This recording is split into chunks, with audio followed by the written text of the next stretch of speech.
Alright, in this video we're going over the transform tools real quick. So I'm going to show you here in the edit menu, you have your transform submenu, which has scale, rotate, skew, distort, perspective, and warp. We also have free transform, which is a combination of scale, rotation, and perspective, and skew. But we're going to work on an individual basis, and we're going to go over each one real quick. So we have scale first. And if you remember from the face swap video, they give you these transformation handles, one at each vertex. Okay, you can pull from the middle sections, and this will allow you to just do vertical scale or horizontal scale as such. Or you can pull from the corners, and you can do both at the same time. Be aware that if you're not holding down the shift key though, you will have irregular proportions when you're pulling, so you got to be careful. Okay, and that is how your scale tool works. Now we're going to change to the rotate tool. The rotate tool, if you come to the outside here of these handles, will allow me to rotate the picture. If you hold down the shift key, it will go at 15-degree increments, not unlike actually turning the hands on a clock. Okay, so you can spin it however you need with the rotate tool.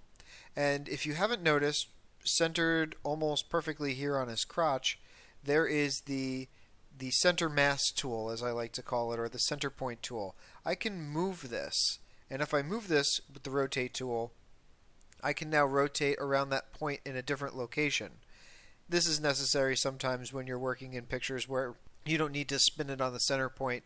You need to kind of kick it around something, so you can do it that way. Or maybe I want his head to be the focus point of my spinning, so I do it that way. It's just a nice little trick for you guys to know. Let's go back to our edit menu and let's check out skew. Now, skew changes proportions in a different way. If I grab from the corner, it will basically squeeze the top and stretch everything to compensate. Let's bring that back because that looked terrible. If you grab from the center section, you can literally just pull and stretch this way, so you can make it look like he hasn't had his V8 this morning. You know, I don't even know if that's a reference that you guys understand anymore, because I don't know if there are V8 commercials anymore on TV.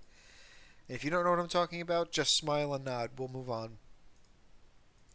Let's go back to transform, and let's go to distort. And if we go to distort, it's like skew, except it's a little bit more robust. You can change things this way as well. It works a lot like skew, except it seems to be working in more than one dimension, and it's stretching things in different ways. Unlike skew, if I were to shrink this side, it seems to compensate on the opposite side. And if we go lastly to we're not going to mess with warp. We're going to go transform perspective. And this one allows us to simply change the perspective by making him look like he's closer or further away. These are your basic transform tools. Most of the time you're going to be using scale and you're going to be using rotate. If you end up getting a little bit fancier, feel free to play with warp. The other thing that you definitely need to know from here is that you can rotate 180 degrees if you need to. Just a quick command, rotate him 180 degrees. Or you can flip him. This is basically mirroring. Do I want to flip him on the horizontal? So instead of looking left, he'll look right. Or we can come here and we can flip him vertically. And instead of him being right side up, now he's upside down. These will be extremely useful when you're doing your face swap, because sometimes you need to flip a face looking in the other direction. Alright, we'll undo that. And lastly, I'm going to come over here to the crop tool and just show you how the crop tool works.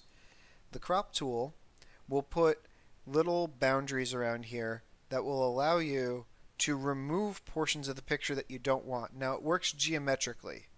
Okay, and we're not going to get into the fanciness here, but I want to remove some of this white space. I'm going to come in like so, and that is it.